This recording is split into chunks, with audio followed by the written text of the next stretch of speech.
Hello viewers, welcome to Shri Krishna classes YouTube channel.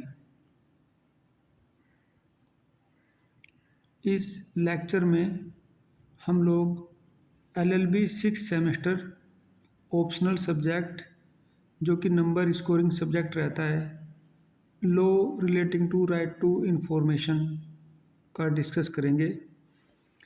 इससे पहले के वीडियो में हमने एलएलबी 6 सेमेस्टर का सिलेबस डिस्कस किया था, जिसमें बताया गया था कि किस तरह से यूनिट वाइज ये सब्जेक्ट से पेपर बनता है और उसको थ्योरेटिकल सब्जेक्टिव आस्पेक्ट में हम लोगों ने डिस्कस किया था।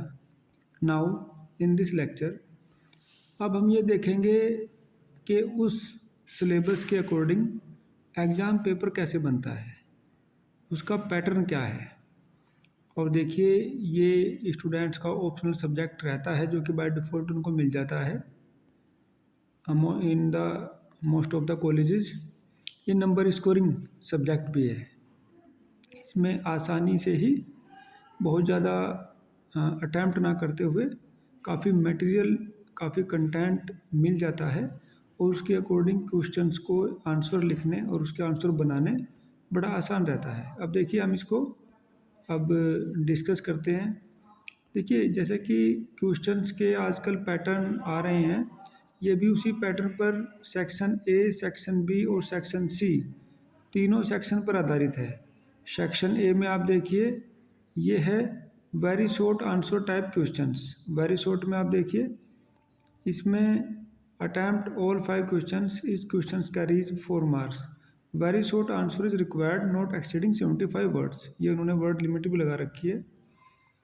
अब देखिए, इसके क्वेश्चन नंबर 1 किस तरह से प्रयास ये है कि विद्यार्थियों को ये पता चले कि सिलेबस के अकॉर्डिंग क्वेश्चन पेपर कैसे बन रहा है। क्वेश्चन पेपर के जो क्वेश्चन है वो ऐसा नहीं कि सिलेबस तक ही लिमिटेड रहे हैं, हालांकि वो सिलेबस से बनते हैं, लेकिन उससे उस लिमिट को वो क्रॉस भी कर सकते हैं। अब देखिए, सूचना का अधिकार किन को प्राप्त है। To whom right to information is available. अपने नोटबुक पर इसको नोट करते जाइएगा, जिससे कि एग्ज़ाम के टाइम पर और इनके आंसर सर्च करते हुए किसी प्रकार की कोई परेशानी ना हो। क्वेश्चन नंबर 2, सूचना के अधिकार अधिनियम 2005 के अंतर्गत सार्वजनिक प्राधिकरण क्या है। What is public authority under the RTI act 2005।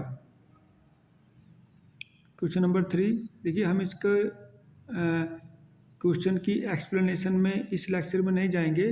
इसमें केवल ओवरव्यू ये रहेगा कि क्वेश्चन किस तरह का आ रहा है। एक्सप्लेनेशन के लिए अलग लेक्चर होंगे। स्टूडेंट्स खुद से भी इसके लिए गूगल से, बुक से, टेक्स्ट बुक से, नोट से कंटेंट इकट्ठा करके इनके क्वेश्चंस के आंसर बनाने का प्रयास करेंगे। ये होमवर्क रहता है। तीसरे पक्ष की सूचना से आप क्या समझते हैं। टर्मिनोलॉजी देखिए, क्या क्या शब्द यूज हो रहे हैं। What do you understand, what do you mean by third party information.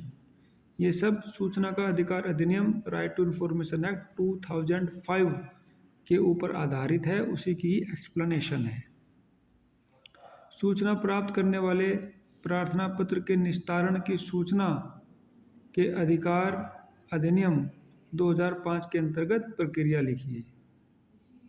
Right the procedure for the disposal of an application for information under RTI act 2005। Now question number 5, सुशासन को स्थापित करने में सूचना के अधिकार 2005 की भूमिका।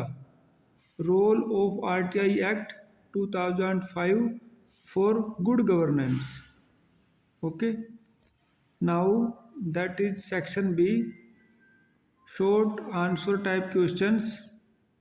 इसमें देखिए, इस खंड में 3 प्रश्न हैं, किन्हीं 2 प्रश्नों को हल कीजिए। प्रत्येक प्रश्न 10 अंकों का है। तो देखिए, ये प्रीवियस ईयर क्वेश्चन पेपर है जो कि आया हुआ है। इम्पोर्टेंट क्वेश्चंस हैं। सूचना तथा सूचना का अधिकार क्या है, समझाइए। What is information and the right to information, explain. 7, कौन सी सूचनाएं सूचना का अधिकार अधिनियम 2005 के अंतर्गत बताने योग्य नहीं होती है। What information are not disclosable under the RTI act 2005। देखिए क्वेश्चन के पीछे के कंसेप्ट को समझिए, क्योंकि कंसेप्ट से ही क्वेश्चन बन रहा है। केंद्रीय सूचना आयोग के संगठन की व्याख्या करें। Explain the constitution of central information commission. Now अब इसका ये सेक्शन सी देखिएगा, लॉन्ग आंसर टाइप क्वेश्चंस। इसमें बड़े क्वेश्चंस हैं। इनमें this section contains 5 questions, attempt any 3 questions, each questions carries 20 marks. अब क्वेश्चन नंबर 9 को ज़रा देख लीजिएगा। सूचना का अधिकार अधिनियम, आप ये अनुमान लगा लेंगे कि सारे क्वेश्चन जो बन रहे हैं वो RTI right to information act 2005 पर ही आधारित है। तो देखिए, सूचना का अधिकार अधिनियम 2005 को पारित करने के कारण तथा उद्देश्यों को लिखिए।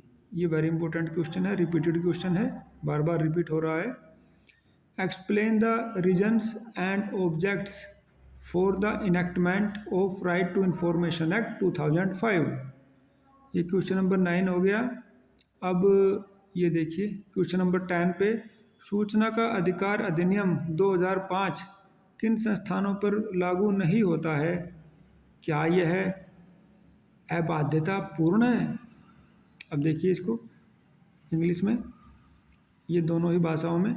To which organisations the provisions of right to information act 2005 do not apply, is non application of these provisions are absolute. Question number 11 देखिएगा, सूचना के अधिकार अधिनियम 2005 के अंतर्गत सूचना प्राप्त करने की प्रक्रिया के बारे में समझाइए।